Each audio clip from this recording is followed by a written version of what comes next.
Domain और range find करने की सीरीज में मैं जो क्वेश्चन ले रहा हूं f(x) equal to 1/√x plus mod of x। पहले मैंने इसी को 1 नहीं किया था, मैंने अब इसको 1 कर दिया। अब आपको पता है यहाँ एक तो अपन x equal to not equal to 0 करेंगे, क्योंकि यह x इक्वल 0 पुट किया तो ये 1/0 हो जाएगा, तो इन्फिनिटी हो जाएगा। f(x) के रियल होने के लिए x plus mod of x equal to x plus x equal to x, यानी x अपनी जगह और ये है इसकी वैल्यू x होगी। कब? जब x की value greater and equal than 0। दूसरी कंडीशन में x plus mod of x equal to x minus x for every x less than 0। ये हमें पता है कि यहाँ 0 जाएगा। अब अपन क्या करते हैं, इन दोनों को अगर देखें तो हमारे को यहाँ x belongs to 0 to infinity मिलता है, यानी 0 और इन्फिनिटी दोनों ही इंक्लूड नहीं है। तो उस केस में हम ये वैल्यू ले लेते हैं x। एक तरह से हमारी ये डोमेन हो जाएगा, जिसको हम प्रांत कहते हैं। लेकिन यहाँ एक चक्कर पड़ रहा है, हम अगर ये वैल्यू लेते हैं, यानी इसके बीच की वैल्यू लेते हैं कोई भी, तो हम देखते हैं क्योंकि हमारा f(x) जो है, यहाँ अगर बीच में से कोई ऐसी वैल्यू ले लेते हैं तो इससे ये z के अंदर शामिल नहीं होगा। कैसे नहीं होगा? मान लो हमने x इक्वल टू 2 ले लिया, तो आप x इन दोनों की जगह आप 2 पुट करें तो 1/2 आएगा। 1/2 नॉट बिलोंग्स टू z। आप अगर चाहें तो x की जगह 3/2 लेके देखें, तो इस केस में ये जो आएगा आपके 1/3/2 और ये 3/2, तो यहाँ पर भी जो भी आएगी वैल्यू आप देख लो यहाँ पे 3/2, तो ये जो क्या होगा 1/3 प्लस 3 6/2, यानी 3 रूट में ये एक रेशनल नंबर आ रही है। यानी आप देखो कि x की किसी भी इस तरह की वैल्यू के लिए आपके f(x) जो है वो रेशनल नंबर आएगी या फिर इरेशनल नंबर आएगी, परिमेय या फिर अपरिमेय संख्या। इसका मतलब ये हुआ कि x की किसी भी 0 और इन्फिनिट के बीच में आप अगर कोई भी वैल्यू लेते हैं तो उन वैल्यूज के लिए हमारे जो f(x) आएगा वो नॉट बिलोंग्स टू z आएगा, यानी इंटीजर नंबर नहीं आएगा। इसका मतलब ये हुआ कि हमारा ये जो हम डोमेन मान रहे थे ये डोमेन ठीक नहीं है। इसका मतलब ये हुआ कि जो ओरिजिनल डोमेन जो आएगा वो आएगा आपके रियल नंबर में से z हमें बाहर निकालना पड़ेगा। तो ये जो है हमारे इसका डोमेन आ जाएगा इस तरीके से। सेम इसी तरीके से मैंने इसमें हल्का सा चेंज किया है, f(x) equal to 1/√x plus x, यानी ग्रेटेस्ट कॉमन इंटीजर। तो उस केस में अगर हमें f(x) को रियल लेना है, f(x) रियल होना चाहिए, तो x plus x greater than 0 होगा। कब होगा? जब x ग्रेटर देन 0 होगा। x plus x equal to 0, ये x इक्वल टू 0 के लिए, और x plus x less than 0 for every x less than 0। यानी ये तीनों कंडीशन हम ग्रेटेस्ट कॉमन इंटीजर की डेफिनेशन मैंने पिछले जो वीडियो डाल रखे हैं इसके ग्रेटेस्ट कॉमन इंटीजर के बहुत सारे डाल रखे हैं, आप उनको देखना। मैंने इसको अच्छी तरह से डिफाइन किया है, तो हम इन तीनों चीज़ों को समझ सकते हैं। अब इस केस में क्योंकि हमारे पास में x ग्रेटर देन 0, तो हम x belongs to 0 to infinity लेते हैं। अब यहाँ पर भी वही कंडीशन आ रही है कि x की वैल्यू 0 और इन्फिनिटी के बीच में है, इसका मतलब ये डोमेन हो जाएगा। लेकिन यहाँ पर भी गड़बड़ है।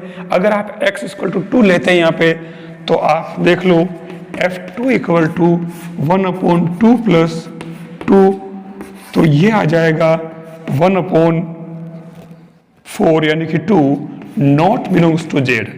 ऐसे ही अगर आप x इक्वल टू कोई रेशनल नंबर ले लें, मान लो जैसे यहाँ पे भी आप ले लो 3/2, तो ये क्या आ जाएगा उस केस में 1/3/2।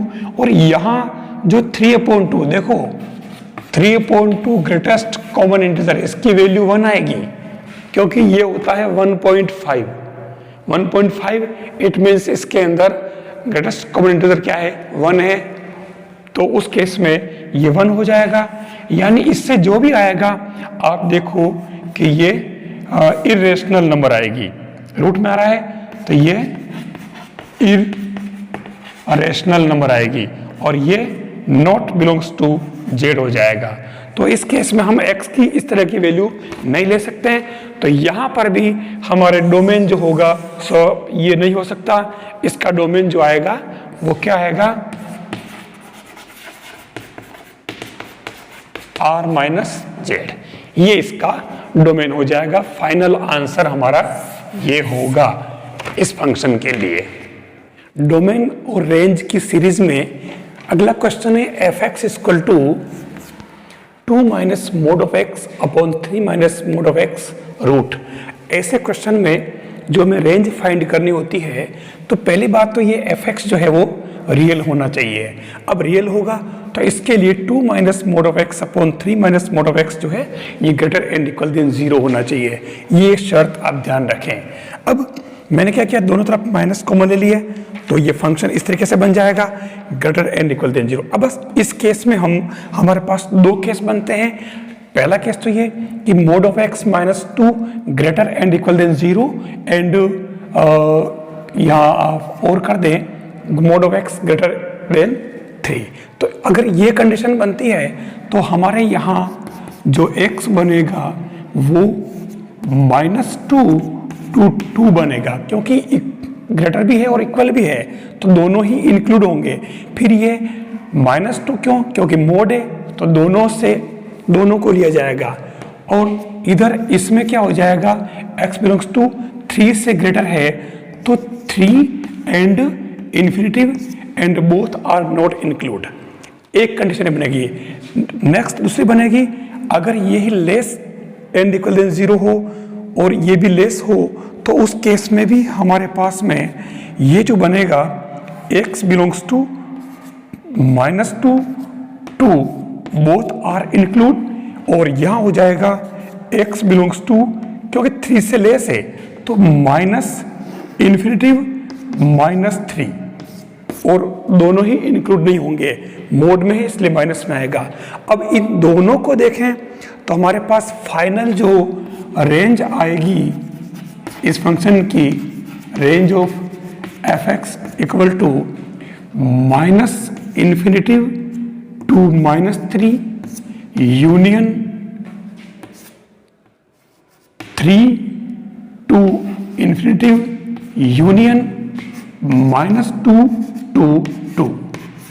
ये इस तरीके से जो है वो रेंज बनेगी। आपको ये तीनों चीजें कैसे निकाली आप अच्छी तरह से यहाँ समझ लेना। मैंने फंक्शन को सेट किया है और ये दो कंडीशन, जब कभी ऐसी स्थिति बनती है तो आपकी ये दो कंडीशन बनती है। ये दोनों चीजें अपने एप्लीकेशन ऑफ डेरिवेटिव्स जो है उसके अंदर इंक्रीजिंग और डिक्रीजिंग वाले जो फंक्शन आएंगे वहाँ हमें इसकी जरूरत पड़ेगी कि किस रेंज में फंक्शन इंक्रीज है, किस रेंज में डिक्रीजिंग है। तो वो इस रेंज से पता चलेगा कि फंक्शन डिक्रीजिंग है या इंक्रीजिंग। इसलिए मैं डोमेन और रेंज की बात कर रहा हूँ।